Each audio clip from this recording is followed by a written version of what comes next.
하나님께서 우리 시온의 찬양 기뻐 허명하실 줄로 믿습니다. 할렐루야. 지난 목요일 대학 수능 시험이 있었습니다. 63만 1,184명의 학생이 이번 시험을 쳤습니다.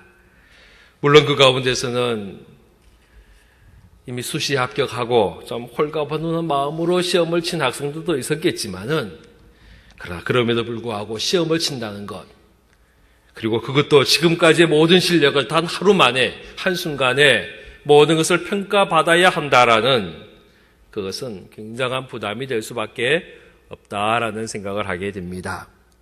그러다 보니 입시에 관련해서 여러 가지 미신적인 생각들이 생겨납니다. 우리 아이들은요, 시험 치기 전에 절대로 미역국을 안 먹습니다. 왜냐? 미끄러진다라는 거예요. 죽도 안 먹습니다. 시험 죽순다는 겁니다. 그 대신 뭘 먹느냐? 엿을 먹어요. 딱 달라붙어야 됩니다. 찹쌀떡도 잘 먹습니다. 왜? 찰싹 달라붙으라고 찹쌀떡을 먹습니다. 요즘은요, 뭘 먹느냐 그랬더니 카스테라가 아주 좋은 선물이라 그러더라고요. 왜냐? 카스테라 가서 대라. 예, 가서 대라 그러는 거예요. 화장지도 아주 좋은 선물입니다. 예, 잘 풀어라. 잘 풀어야 된다는 거예요. 또 뭐가 좋은 선물이냐? 포크가 아주 좋은 선물이래요. 예, 잘 찍으라는 겁니다. 그런데요, 이 잘 찍는 것은 한 번만 하면 안 되기 때문에 수험생들은 일찍부터 젓가락을 포기하고 포크로 밥을 먹습니다. 왜냐하면 꾸준히 찍는 연습을 해야 되기 때문입니다. 그런데 밥을 먹다가 이 포크를 바닥에 떨어뜨렸다. 그러면요, 아이들이 혼비백산합니다. 소위 말하는 멘붕이 일어납니다. 왜 그러느냐? 이 떨어졌다는 말은 금기 언어입니다. 절대로 말하면 안 되는데 포크가 땅에 떨어졌다는 거예요. 큰일 난 겁니다. 그런데 그 중에 몇몇 아이들은 이 포크가 떨어졌을 때 뭐라고 이야기하느냐 하면, 이거는 떨어진 게 아니고 이 포크가 이 땅바닥에 달라붙은 거야. 떨어진 게 아니고 붙었다라고 이야기를 하는 것입니다. 저는 이 참 좋은 생각이라고 생각해요. 떨어졌다라고 생각하는 아이는요, 불안해서 시험을 잘 못 치는 거예요. 그러나 그런 상황 속에서도 내가 되었다, 붙는다, 합격한다라는 생각을 갖는 사람은, 긍정적인 마음을 갖는 사람은 하나님께서 복 내려주심을 믿으시기를 바랍니다. 1991년에 일본에 큰 태풍이 지나갔습니다. 많은 피해가 있었습니다. 그 태풍의 경로에 아오모리현이라는 지역이 있었습니다. 이 지역은 우리나라 대구나 경산처럼 사과가 아주 많이 열리는 곳입니다. 지금도 일본의 사과의 50% 이상이 이 아오모리현에서 재배가 됩니다. 그런데 이 큰 태풍이 지나가면서 사과나무에 달려있던 열매들이 다 떨어져 버렸어요. 90%가 떨어졌습니다. 대단한 거예요. 태풍이 지난 다음에 그 바닥에 수북히 깔려있는, 떨어져 있는 사과 열매를 보면서 농부들은 낙심했습니다. 좌절했습니다. 이제는 우리 다 죽게 되었다. 이제는 우리 다 망했다. 땅바닥을 치며 통곡하며 하늘을 원망하며 울었습니다. 그때에 그 중에 한 사람이 이야기를 합니다. 큰 소리로 외쳤습니다. 여러분, 울지 마십시오. 아직 우리에게는 저 나무 가지에 매달려 있는 사과가 있습니다. 그리고는요, 그 사과를 팔았습니다. 사실은 상품 가치가 많이 떨어졌어요. 흠도 나고, 바람에 여러 가지들이 부딪혀서 별로 좋지 못했는데, 그 사과가 잘 팔렸습니다. 다 팔렸습니다. 그것도 평소보다 10배나 비싼 가격으로 팔았는데도 다 팔렸어요. 어떻게 팔았느냐? 이 사과를 팔면서 이렇게 광고를 했습니다. 이번 태풍으로 90% 이상의 사과가 다 떨어졌습니다. 그런데 지금 이 파는 이 사과는 땅에 떨어진 사과가 아니라 그 매서운 바람 속에서도 떨어지지 않고 끝까지 붙어 있었던 사과입니다. 10대 1의 경쟁을 이겨내고 살아남고 붙어 있었던 사과를 파는 겁니다. 여러분, 이 사과를 이번 대학 입학 시험 치는 수험생들에게 선물을 하십시오. 이 사과를 먹는 수험생은 절대로 떨어지지 않고 다 붙을 겁니다. 그렇게 광고를 했습니다. 그리고는 이 사과의 이름을 붙이기를 합격 사과라고 붙인 겁니다. 없어서 못 팔았어요. 이 사과가 맛있느냐 맛이 없느냐가 상관이 없습니다. 사과의 모양이 어떻느냐, 크기가 크느냐 적느냐가 상관없었습니다. 합격 사과라고 이름 붙인 나무, 이 사과. 그 매서운 바람에도 떨어지지 않고 끝까지 붙어있던 그 사과, 이 사과는 10배 이상의 가치를 가지며 팔려갔다라는 겁니다. 그리고 지금까지도 수많은 시간이 지났지만 여전히 지금도 이 아오모리현에서 생산되는 사과는 다 합격 사과로 팔리고 다른 지역 사과보다 훨씬 더 비싼 가격으로 팔리고 있습니다. 태풍 이후에 그곳의 농부는 망하지 않았습니다. 다 부자가 되었습니다. 여전히 이 사과는 합격 사과로 인기가 높습니다. 우리가 어떤 생각을 하느냐가 중요합니다.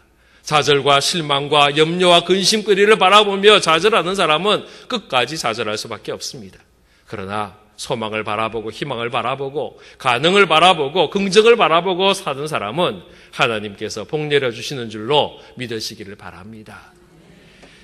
이번 입시가 좀 어려웠다라고 이야기합니다. 언론에서는 아마도 등급이 하나씩 떨어질지도 모르겠다라는 겁을 주고 있습니다.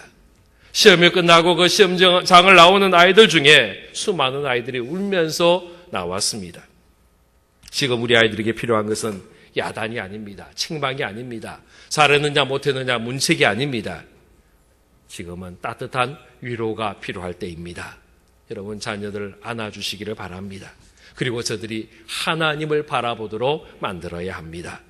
땅에 떨어진 사과 열매를 보는 것이 아니라 나뭇가지에 붙어있는 열매를 보게 해야 합니다. 물론 시험의 결과에 의해서 저들의 선택하는 대학이 달라질 수 있을 겁니다. 시험의 결과로 인해서 희망했던 과를 포기하고 다른 전공을 택해야 할지도 모릅니다. 그러나 이 일이 더 잘된 일일지 잘못된 일일지는 우리는 아무도 알 수가 없습니다. 지금 우리 아이들이 가고자 희망했던 그 과를 간다고 이 아이가 반드시 성공할 거냐? 그렇게 장담할 수 있는 사람도 없습니다. 지금 점수를 못 받아서 그 가고 싶은 과를 가지 못하고 다른 과를 선택했다고 이 아이가 인생을 실패자로 살아가느냐? 그렇지도 않다라는 것입니다. 사랑하는 성도 여러분, 분명한 사실은 우리 하나님은 자녀된 우리에게 가장 귀한 것, 가장 좋은 것, 가장 선한 것, 가장 복된 것, 가장 아름다운 것으로 채워주시는 좋으신 하나님인 줄로 믿으시기를 바랍니다. 이것이 우리의 감사입니다. 하나님께서 좋은 거 주셨을 때에도 감사하지만 좋은 거 주시지 않았어도 감사합니다. 어려움이 있어도 감사합니다. 태풍이 불어서 열매가 다 떨어져도 그 남은 것을 바라보며 감사하는 것이 우리의 감사인 줄로 믿으시기를 바랍니다. 오늘은 추수감사주일입니다. 말 그대로 우리의 감사를 드리는 날입니다. 이 추수감사절은 미국의 청교도들에 의해서 시작이 되었습니다. 그리고 미국 선교사들에 의해서 우리나라에 처음 기독교가 전파될 때부터 이 추수감사절이 소개가 되었고 한국교회는 이 추수감사절이 아주 중요한 절기로 지금 지키고 있습니다. 참으로 귀한 날입니다. 하나님께서 기뻐하는 날이다라고 저는 확신합니다. 이 추수감사의 날에 우리가 하나님 앞에 온전한 감사를 드릴 수 있기를 바랍니다. 오늘 말씀 속에서 우리가 들어야 할 감사의 내용이 몇 가지가 들어 있습니다. 그 첫 번째로 우리가 하나님 앞에 드려야 할 감사가 뭐냐면 바로 회개를 통한 감사입니다. 오늘 말씀해 보면 이스라엘 백성들이 미스바에 함께 모였습니다. 저들이 미스바에 모인 것은 기도하기 위해서 모였는데 저들이 기도할 때 뭐라고 기도했느냐 하면 회개하며 기도하였습니다. 우리 6절 말씀 같이 읽도록 합니다. 시작. 그들이 미스바에 모여 물을 길어 여호와 앞에 붓고 그날 종일 금식하고 거기서 이르되 우리가 여호와께 범죄하였나이다 하니라. 사무엘이 미스바에서 이스라엘 자손을 다스리니라. 할렐루야. 사랑하는 성도 여러분, 진정한 감사는 회개를 통한 감사입니다. 회개가 없는 감사는 온전한 감사가 아닙니다. 회개가 없는 예배는 하나님이 기뻐하시는 예배가 아닙니다. 우리의 감사가 진정한 감사가 되기 위해서는 먼저 회개가 우선되어야 합니다. 그래서 이스라엘 백성들이 하나님 앞에 기도할 때에 저들은 회개하며 기도하였습니다. 여호와께 우리가 범죄하였나이다 라고 이야기했습니다. 영어 성경을 보니까요, against the Lord라고 이야기했습니다. 이 말은 무슨 말입니까? 우리가 죄를 범했는데, 하나님 앞에 범죄했는데 그 죄가 하나님을 대적하는 거였다라는 겁니다. 하나님을 반대했다라는 겁니다. 하나님의 뜻에 대항했다라는 것입니다. 하나님의 뜻대로 살지 못한 것을 회개한 것입니다. 지난주까지 우리 교회가 항종직 선거를 했습니다. 안타깝게도 장로를 한 분도 뽑지 못했습니다. 안수 집사와 권사도 그 수를 다 채우지 못했습니다. 왜 이런 결과가 나왔을까요? 후보자들의 자격이 없어서요? 아닙니다. 절대로 그렇지 않습니다. 저도 이번에 각각 장로, 안수집사, 권사의 8분의 각각의 후보자들을 보면서 참 자랑스러웠습니다. 우리 교회에 이렇게 귀한 분들이 있구나. 얼마나 기쁘고 감사했는지 모릅니다. 아니요, 이 8분의 24분의 후보자들 외에도 표를 후보자에 들어가지 못했지만은 그 뒤를 이었던 수많은 주의 일꾼들을 보면서 참 고마웠습니다. 감사했습니다. 하나님께서 이렇게 많은 일꾼들을 우리에게 주셨구나. 너무너무 고마웠습니다.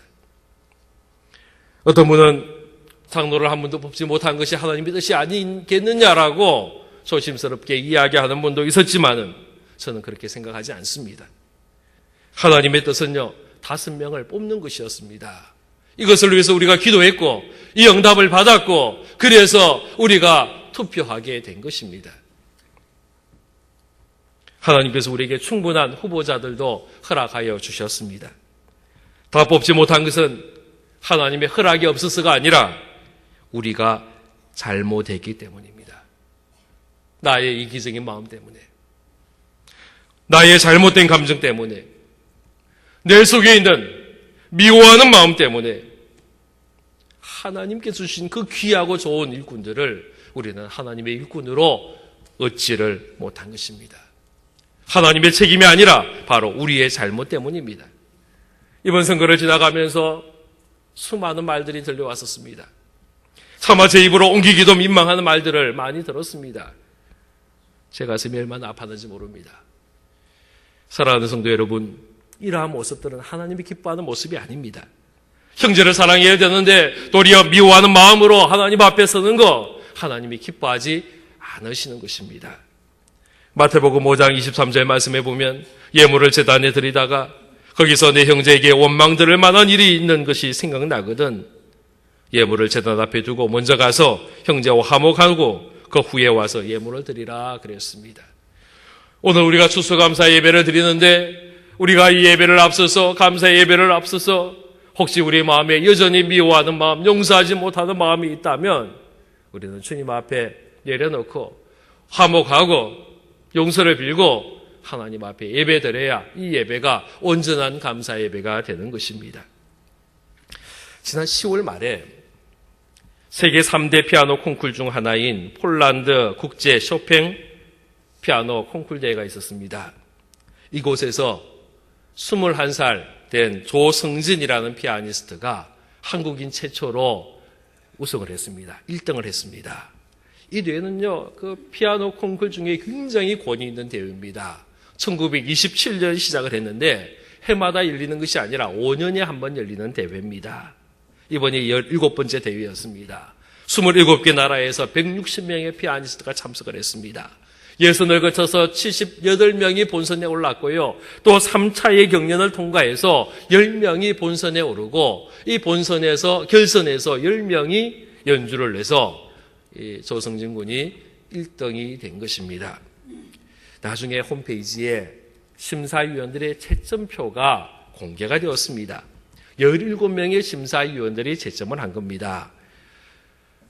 이 결선에서의 이 채점하는 아주 중요한, 아주 특별한 방법이 하나 있었습니다. 그건 뭐냐면 심사위원들이 그 17분의 심사위원들이 10명을 두고 점수를 주는데 뭐 자기 마음대로 나름대로 1점부터 10점까지 10점 만점을 가지고 점수를 줍니다. 그런데요, 이 10점짜리 점수는 여러 번 줄 수 없는 거예요. 각 심사위원당마다 딱 한 사람만 주는 거예요. 10명의 피아니스트 중에 가장 자기가 잘했다라고 생각하는 그 연주자에게 10점짜리 점수를 주는 겁니다. 다른 사람에게는 줄 수 없는 점수예요. 이 조성진 군이요, 맨 처음 연주를 했습니다. 처음 연주한다는 것은 굉장히 불리하지 않겠어요? 이러한 점수 체제 속에서 처음으로 연주하고 점수를 받는 것은 굉장히 불리할 겁니다. 그런데 17분이 심사를 하면서 이 조성진 군에게 2분이 10점 만점을 주었습니다. 그리고 12분이 9점을 주었습니다. 그러니까 17명 중에 14사람이 9점, 10점을 준 거예요. 그리고 한 분이 8점, 또 한 분은 6점을 주었습니다. 그런데 그 심사위원 중에 필립 앙트로몽이라는, 제가 이름을 공개를 했습니다. 이분이요, 몇 점을 줬느냐 하면 1점을 줬어요. 1점. 1등한 사람에게 다른 사람들이요 10점 만점을 주고 거의 대부분 사람이 9점을 주고 그다음에 8점 한 명 주고 6점 한 명 줬는데 이분은요 1점을 준 거예요. 이건 있을 수가 없는 점수잖아요. 그런데 이분이요 이번만 1점을 준 게 아니고 이 조성준 군이 연주할 때마다 이 결선에 올라갈 때까지는 합격 불합격만, 진출 탈락만 점수를 내는데 계속해서 탈락의 점수를 준 사람이었습니다. 그리고 마지막 결석에는 1점의 점수를 줬다라는 거예요. 어떤 분은 심사위원회 권위를 인정해야 되지 않느냐라고 이야기하지만은 저는 그렇게 생각하지 않습니다. 이분은 의도가 있는 겁니다.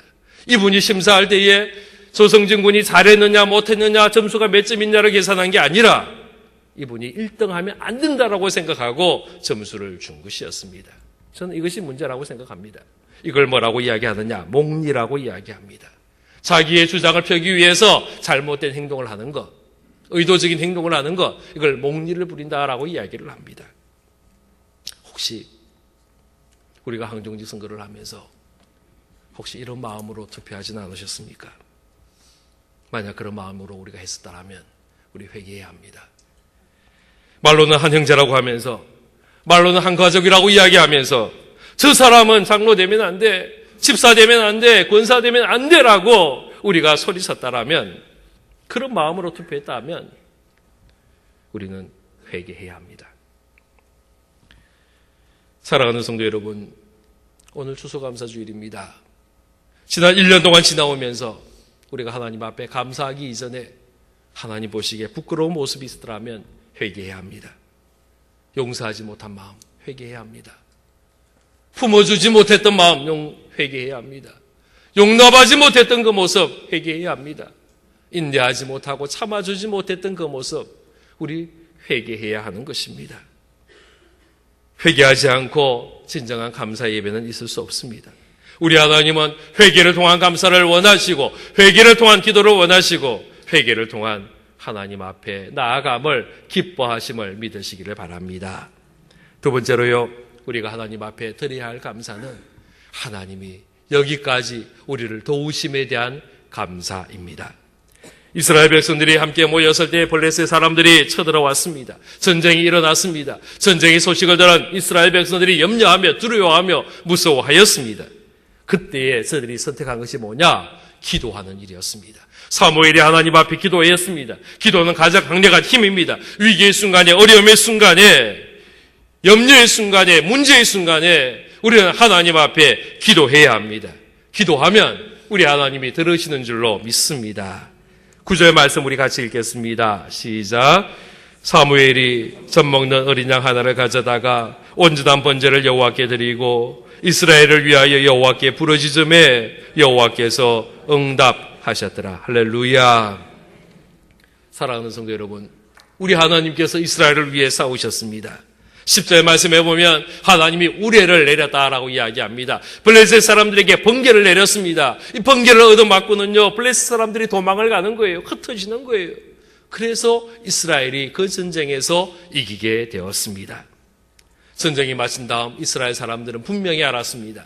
이 전쟁에서 이긴 것은 자기들의 힘이 아니었습니다. 자기들의 군사력이 아니었습니다. 자기들이 잘나서 이긴 것이 아니었습니다. 하나님께서 도와주셔서 저들은 이기고 승리하게 된 것입니다. 그래서 저들은 큰 돌을 세웁니다. 그리고 그 돌에 이름을 붙입니다. 에벤 에셀이라고 붙였습니다. 도움의 돌이라는 겁니다. 그리고 저들이 고백합니다. 여호와께서, 우리 하나님께서 여기까지 우리를 도우셨습니다 라고 고백하게 된 것입니다. 우리 12절 말씀 같이 읽겠습니다. 시작. 사무엘이 돌을 취하여 미스바와 센 사이에 세워 이르되 여호와께서 여기까지 우리를 도우셨다 하고 그 이름을 에벤 에셀이라 하니라. 할렐루야. 사랑하는 성도 여러분, 우리의 감사는 하나님이 행하신 그 일을 기뻐하며 고마워하는 것이 우리의 감사입니다. 우리 하나님은 우리를 도우시는 하나님입니다.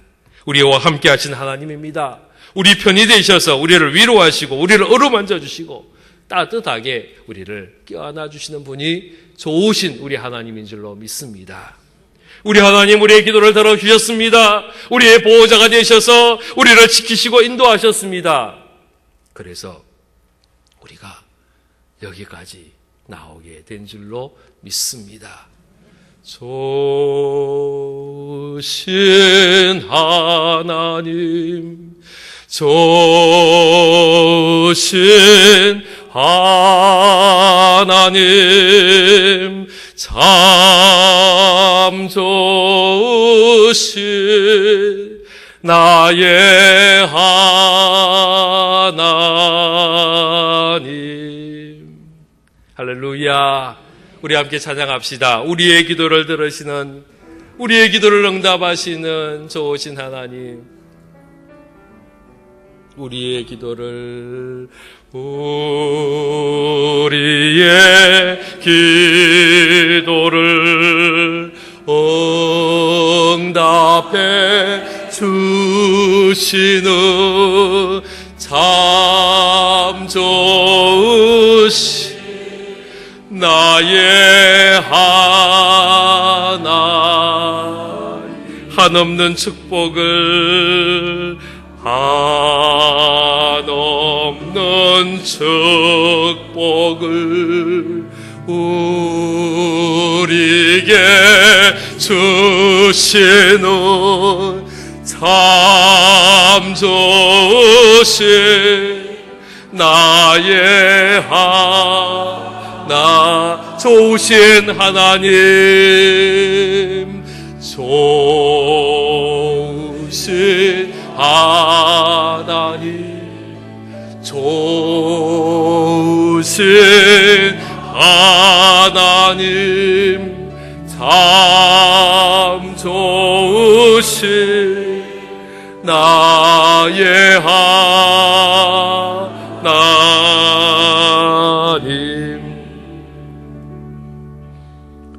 사랑하는 성도 여러분, 오늘은 감사의 날입니다.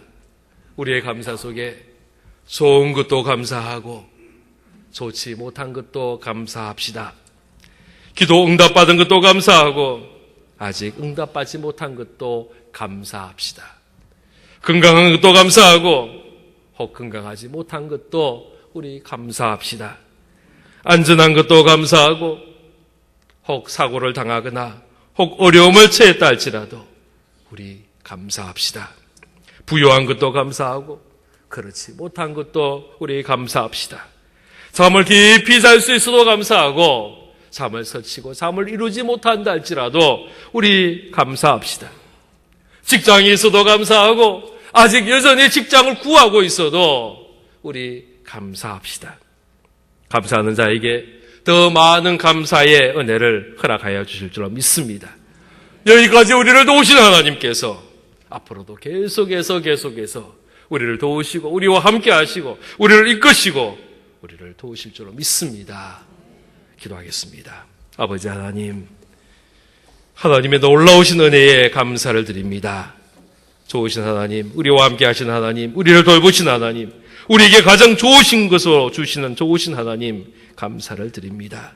주님, 최고의 감사를 주님 앞에 드릴 수 있도록 허락하여 주옵소서.